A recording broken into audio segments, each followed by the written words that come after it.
Good afternoon and welcome to another edition of Talk Business with Audrey. I'm your host, Audrey Bell Kearney, and I got a great show lined up for you today. But before I get to the show, I want to give a shout out to our sponsor for this episode, WizardNet Hosting. For all your online web hosting services, check them out. Go to www.wizardnethosting.com.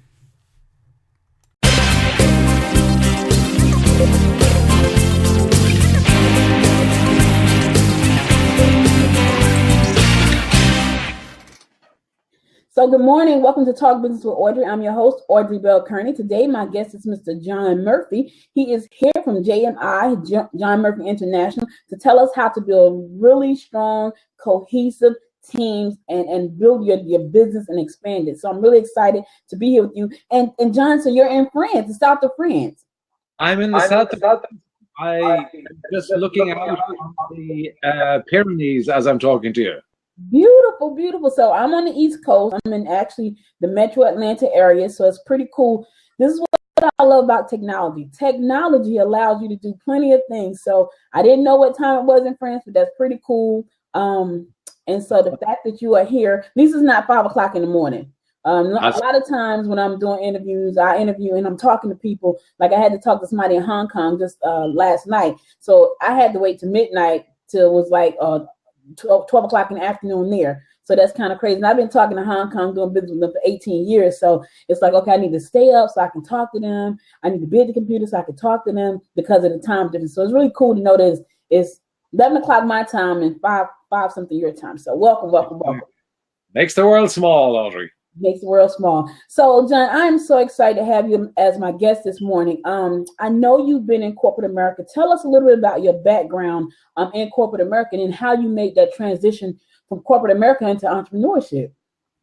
Well, yeah, I mean, I spent many years in the corporate world, and I did probably a kind of fairly traditional route. I started off as an insurance salesman, and then became a sales manager, a sales director, marketing director, and I ended up as the CEO of a life assurance company. And so I did all that very traditional route through the corporate world. And I enjoyed it. I mean, corporate world was good to me.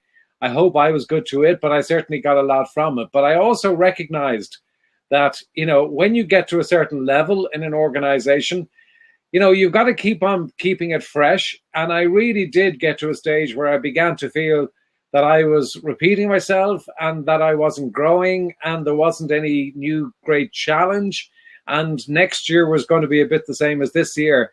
And I always had a kind of the inkling within me to go off and do something of my own.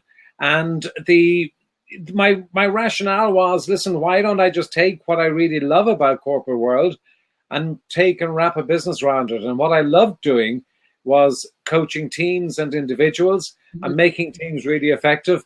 So I left 12 years ago and started to do that and haven't looked back since. Now, for a lot of people that watch our show and listen to me, I've been doing media for 13 years. A lot of people are in corporate America, but they are afraid to give up that steady paycheck, that steady income to make this leap into this crazy world that we live in. How did you manage to do that? Did you have like a savings set aside or something? Did you have money put away for like the first year in business? How did you do that? Well, to say that I didn't have any money would not be true. But I mean, I needed income pretty quick. I mean, I did not have any nest egg that was going to tide me over for a number of years. And I suppose I think there is the perception that you've got security in a corporate world. The reality is you don't have, and you really are only at a certain level. You're only as good as what you just delivered, and I think you've got to recognize that, and you've got to recognize that if you really want to be in control of your own destiny, that you're going to have to decide to plow your own furrow, and because as in corporate world. A decision can be made in, Hong Kong that's going to impact me if I'm here in France or if I'm in New York or whatever. And it's got nothing to do with me, but it can affect me. And suddenly, I'm CEO or president or vice president of an organization. And then the next day, boom, it's gone. So I think that there is people have got to really think about what they're doing or where they're going. And the one advice I would give to anybody in corporate life is manage your career. and really proactively manage your career so that you are as much as you can in control of it, but recognize that if there's something inside you that really wants to go out and be the entrepreneur, at some stage you're going to have to scratch that itch and go and do it and find out for yourself whether you're cut out for it or not. So now when you say manage your career, explain to me what you mean by that, because I think there are a lot of people who maybe listen to this who are in careers and they feel like they're in a dead end, or they've hit that ceiling. What does that mean by manage your career?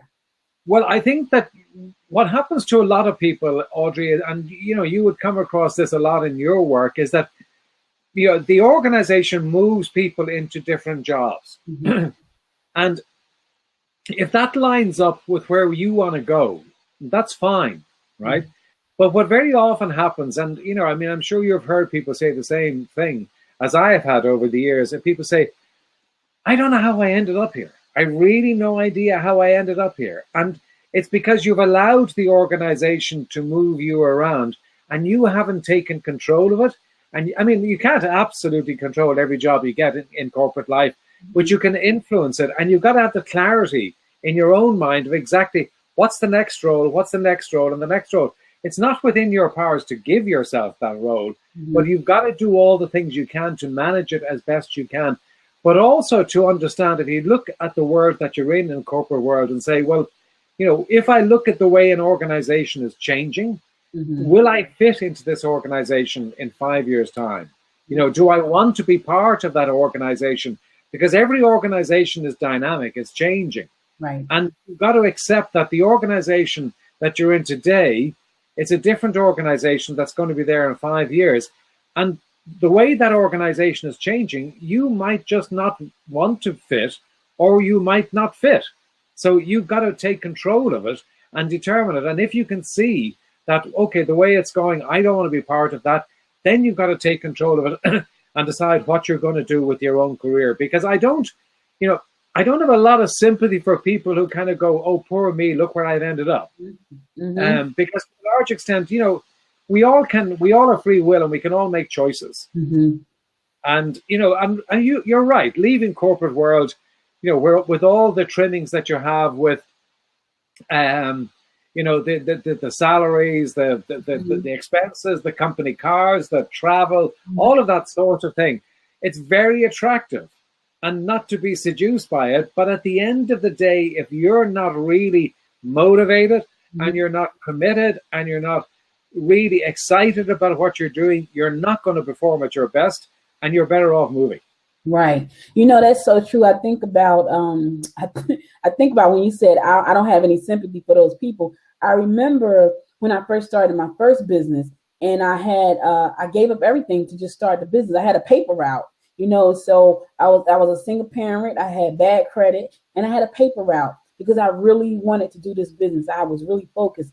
And I remember getting up at 3:00 in the morning to go pick up my papers and then go and distribute the paper. So when people come to me and they say things like, well, I didn't do it because of this, or I can't do it because of that, I'm looking like, yeah, that really is not going to fly with me because I had a paper route. I made huge sacrifices. So when you tell me all these different things, I'll listen to you. But in the back of my mind, I'm saying also that person's not serious. They're not ready, because this is not a life for the weak and the wimpy. This is a life for the people that's passionate and disciplined and focused. Yeah, and and nothing is all a total success. I mean, before I went into corporate life, I started my own business in the clothing trade when I was 21, and had probably about 4 or 5 really good years and successful years. But then, then the market went against me, and I didn't, I made mistakes as well. And at 27, I lost everything. I lost my home, I lost my car, and I owed a packet of money. It coincided with me getting married, which timing was immaculate. And but you've got to, so what did I do? I went and I started, from running your own company in the clothing trade. I sold insurance door to door because I needed money. Right. I needed income. I had a mortgage. I had a wife. I had a child coming along. So, if the need is bad enough and the drive is strong enough, you will find a way. That's right. That is true. So now let's jump on over here to building an effective team. Now, here's my thing, because I run into this a lot too. I believe in order to have a really strong team, you need to first have a good leader. So can you talk a little bit about leadership first, and then we'll jump to the team side of it? Yeah, and I think it's a really good point, because I think what, people get promoted, and I'm sure, we all have. I mean, I know when I got promoted from being a salesman to being a sales manager, no one actually told me what it meant to be a manager of people. And the message was, show them you're a good salesman, show them how you did it, and that's how you manage. And that's not true, right? Mm-hmm. And that's part of it, but it's by no means the full story. And then nobody really explains to you what the difference is between managing people and coaching people. Mm-hmm. Your leadership is in the coaching side. You manage process and things. You coach and you lead people. Mm-hmm. And it's very important for people to understand the difference between the two. Mm-hmm. And leadership is in that coaching side, where, you are looking at how you are going to grow people, because if they are not better at their role and improved in terms of their skills and are more engaged and are more rounded as a result of working for you, then you haven't led them well. Mm-hmm. Mm-hmm. So you've got to make sure when you're looking at the leadership side, you're also, as the leader, you're the guardian. You're not the only person who owns it, but you're the guardian of the vision and the mission and the values of the organization. And you better make sure that you're a walking, talking epitome of those vision, mission, and values. Mm-hmm. And that's because people won't follow you, because of what you say. People follow you much more about what you do, what they see you do, and how you make them feel. Mm-hmm. So it's not about having the grand story or the grand strategy, or they're kind of coming down like Moses with the tablets of stone. It doesn't work like that. You've got to be a living, breathing, walking epitome of the mission, values, and vision of the organization. And when, sometimes people hear, people like me talking about vision, they kind of go, oh, that's just that vague, consultancy stuff. It's not. It's so grounded. Mm-hmm. The vision is just a nice way of saying, where are we going to be in 3 years, 5 years' time? Mm-hmm. And it's very important that people understand that vision and the mission as to why the business is there in the first place. Mm-hmm. Because if you want to lead people, you don't lead them through the left-hand side of your brain. You lead them through the right-hand side of your brain, which means that they've got to engage with you emotionally, which is different to, kind of delivering on a task. It's a completely different thing. And I always liken it in many ways too. If we think about teachers, and I often think about teachers I had in school, and the teachers that really engaged you and motivated you to learn. And certainly in my case, I can think back, and the few teachers that I have that fall into that category, they perhaps technically were not the best teachers. Engaged you. They made it interesting. They made it something that was worth going after and learning more about. Mm-hmm. And as a leader, that's what you've got to do. So the leadership, you're right. The team will only be as good as the leader. Mm-hmm. And the leader will only be as good as the team. That's so right, the other part of it is that then it's about selecting the right people. And when I say selecting the right people, I'm talking about understand the skills that you need in the team, but then understand, well, what sort of personalities are going to work together? Mm-hmm. What sort of values do the people need to have in order to work together? Because most of the work that I would do with teams, and I do this with teams in, different parts of the world. And the interesting thing is, no matter what country I'm in, no matter what industry I'm in, it's the same thing about when it comes down to teams. It's the teams that have a high level of trust amongst each other. Mm-hmm. And that doesn't mean it's all nicey and friendly. You can have a high level of accountability and robust debate and challenging and all of that sort of stuff. And the teams that can do that, but fundamentally, they trust each other. Mm-hmm. Then they are the teams that function best of all. And the leader has got such a part to play in actually making sure that that is the environment that he is creating.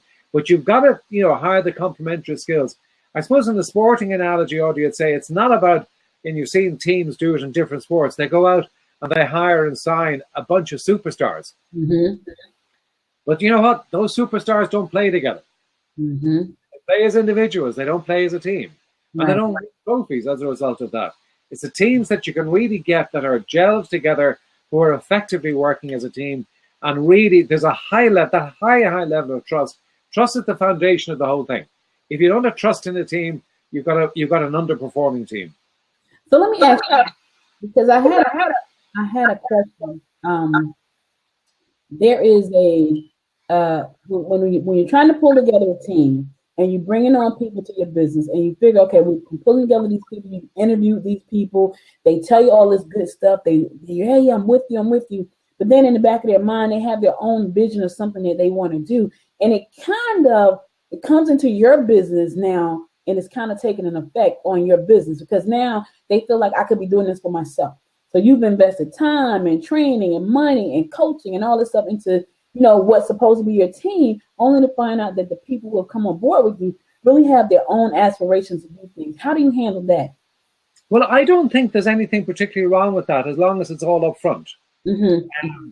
Because, I would never, I don't expect somebody to sign up to work with me for the rest of their life. Mm-hmm. I didn't do it. Right. So I don't expect other people to do it. But, and I've worked with people. I tell you a story just to illustrate the point. Okay. Many years ago, I had a sales director, and the sales director was really good at his job, really, really good at his job. But through coaching, and I was very dependent upon him. He was a key part of the team. But through coaching him and finding out what it is that really turned him on, what it is that he really enjoyed doing, what he was passionate about, it came out over a period of time that his passion actually was not in being a sales director. Mm. But he kind of got caught up in the career thing that we're talking about, and he just kind of kept going with it. What he actually wanted to be was to be a cabinet maker, work with wood, work with his hands. A big cry from being a sales director. Excuse me. But through a process of coaching him, said, okay, if that's what you want to be, let's work to transition you into that over a period of a year or so. In the meantime, I can backfill, and then everybody's happy, and it worked. Okay. So now here's another good question, because I know I talk to a lot of small business owners who are building a business. They're the CEO. They're trying to put together this great team. And I know one of the things that mostly every business owner I talk to needs is sales. So the first thing you want to do is put together a sales team. But here's a problem that I've run into, and I've talked to people who run into the same problem. You're a startup. You don't have capital on hand to pay a sales team. So everything is commission based. How do you start to build a sales team when you don't really have capital to pay them and everything is based on commission? I don't think commission is a bad way of doing it, because I worked on commission, but it didn't make me feel any less part of the organization. If you think that the only thing that is going to make the difference in terms of somebody's commitment is money, then you're missing the point. And if you think of Maslow's hierarchy, money is not the top one. Right. So it's actually, and if you look at all of the research that has been done in recent years, they would say if you're hiring millennials, money is kind of I'm not saying it's irrelevant, but it's not the deciding factor. The fact what they want to do is feel engaged and feel empowered. And your salary and how that's paid does not actually make that more or less. And my reason for bringing that, my reason for bringing up that particular question is because I remember probably about a year and a half ago, I spoke to some pretty seasoned salespeople who had been in the industry for a while. And so they were really not interested in coming on board because we were a startup. So it kind of put a bad taste in my mouth, but it also kind of put a little bit of fear in me saying, okay, well, if I can't get the really good people to come on and help me sell, then how am I going to get anybody to come on and help me sell if I don't have anything to offer them up front? I never thought of it, as, hey, it's other things involved like trips and vacations. And, I love all that stuff. Like I love like fighting for a trip or a vacation or I love that. And I haven't thought about it that way. So that's really interesting. But where do you find these people? Are they at college? Are they just coming out of college? Now, I'm the mother of a millennial, and I got to tell you, they are their own group of people. They really are. But it's still, I don't think they take things as serious as we do. Like I talk to my daughter all the time, and she just don't seem as serious about stuff as I am. Yeah, I mean, I think that they have a very different view of work than you or I would have had. Mm-hmm. And they have a much shorter time frame. Mm-hmm. Mm-hmm. But I think that what you can do is actually to really get them engaged in terms of what you're trying to do. So paint pictures for people Mm-hmm. and paint a vision for people. And if they come and they stay with you for 2 or 3 years, great. Mm-hmm. I'm sorry, I just have a chest infection, so I'm just coming off that. Okay, we understand. Hey, life happens while you're doing this thing. But I think that I think that people still want to be engaged and people still want to be involved. What a lot of direct sales companies make the mistake is that they treat the relationship with commission-only people as very transactional. You Mm-hmm. give us business, we give you commission, and that's it. Mm-hmm. They don't try and involve them, or they don't try and make them feel that they're participating because, well, they're commission-only, so they're out here. Whereas the salary people are in here. Mm-hmm. And I think you've got to bring it all into the same place. Mm-hmm. That is really good. I really like that because I've never thought about it like that. But having them all included into the business makes a lot of sense. Because now they don't feel like outsiders. They feel like, hey, I'm a part of the business too. I'm a part of the grand scheme of things too. So that's really cool. So now I know that you help a lot of people, especially figure out where they want to go in coaching and pulling it all together. Give us somebody struggling right now. They're stuck. They don't know what to do. I've been at this thing. You got 2,900 ways to market on the internet, but nothing is happening. What do I do? How do I get unstuck? How do I move forward? What do you say to that person? Well, I think that for anyone, to me, how you are every day is a consequence of the habits and the rituals that you have in your life. Mm-hmm. Mm-hmm. Mm-hmm. So for anyone that you would come across who is a bit lost or a bit stuck, I would start asking them, well, what do you do every day? Mm-hmm. What do you do every day to feed yourself physically, emotionally, spiritually, whatever else it might be? Mm-hmm. And you find that they're not doing that. Mm-hmm. You get into the ritual of continuously doing things, whether it's meditating, praying, reading, running, athletics, whatever it might be. Those habits and rituals that you put into place every day are what are going to feed you to actually get through the barriers. You can't just decide to do it once a week or once a month and think, well, I tried that and that didn't work. Mm-hmm. You've got to do it every day. So I would say to anyone who's stuck, decide on the rituals, be clear about where you want to go, and decide on the rituals and do those every day because they will energize you to move forward. Wow, cool. So I'm talking to Mr. John Murphy here, JMI, John Murphy International. He's in the south of France, so I'm glad to have him. Do you work with clients around the world? What happens when you get a client that has a 12-hour difference from you? Do you work with that client? Difference. I have clients with loads of different time zones because I've got clients. I said I'm here in France. I've got clients in Europe. I've got clients in the United States, Canada. I've got clients in Australia. Wow. So all different time zones. So it works. All you got to do is be flexible. I mean, I'm in a great business. I'm doing something that I love. Mm-hmm. So the time doesn't make any difference to me. So if you have to be up at 3 o'clock to coach somebody, you're up at 3 o'clock to coach somebody. So what? I mean, tomorrow morning, I've got a coaching call with somebody at 5 o'clock in the morning. Wow. Cool. Now, do you find that because you are such an international business, do you find that the problems that the entrepreneurs face in all these different places are pretty much the same across the board? Absolutely. They really and truly. And, it's the same thing I said to you earlier on about teams. It's the same issues, same challenges. And when you're talking to people are people, or, they don't change an awful lot. They might be a different country, different culture, anything like that. But the issues are the same because at the end of the day, what we've got to do is get out of our own way. Mm-hmm. Mm-hmm. Do the things and be the people that we can be and be the people that we're capable of being. Mm-hmm. And they're the same issues, the same doubts, the same little voice in the head that tells you that you can't. And everybody has it. And it's actually understanding how you manage that voice and how you manage your own energy and how you manage your own spirit. That's what's going to make the difference. That is so true. I think about when I first started and I had to talk to Hong Kong, and I would be up at midnight or they would come on early in the morning. It's midnight my time pretty much. And I stayed up because I needed to talk to them. I needed for them to help me. Same thing when I was doing I hired some coders over in India. It was the same kind of thing. So I was able to stay up because I needed their help, and they came on, they helped me. So it's really cool. This has been a really, really wonderful interview. And I got to tell you, looking at the sales side of things, and I know that's one of the biggest problems for most entrepreneurs is pretty much selling. And that's not my strong suit. So I have struggled for years, for the last probably 3 years with how do I sell this thing? How do I build this great team? Because I know that I, as an entrepreneur, wear so many hats. But in order for me to get to the next level, I have to bring on a team. So I have a small team right now of 3. We work really well together, but we still need to expand. So this has been a really enlightening interview for me because it's helped me to think outside of the box a little bit when it comes to how to bring on a sales team and how to make sure that they're included and how to make sure that, it's not just the money that I'm offering them something more.